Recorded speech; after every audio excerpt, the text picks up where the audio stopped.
হ্যাঁ, তো তোরা আসলি চা খাবি? হ্যাঁ, তোমার হাতের চা।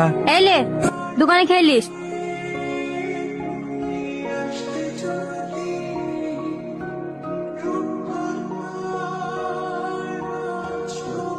আর শোন, এলে তোর জিনিস ঘুরিলেই যা। শুধু ডানটা যে? ওই ডানটাতে আবার যেদিন ফুল ফুটাতে পারবি সেই দিন আসিস। হ্যাঁ,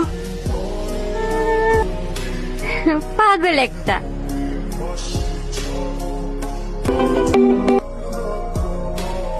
হ্যালো। হ্যাঁ বল ছুটকি, কেমন আছিস? ভালো আছি, তুমি ভালো আছো দিদি? হ্যাঁ ভালো আছি। বাড়ির সবাই ভালো আছে? হ্যাঁ ভালো আছে। কালকে আমার বার্থডে, তোমার নেমন্তন্ন থাকলো, বাড়িতে সকাল সকাল চলে আসবা। কালকে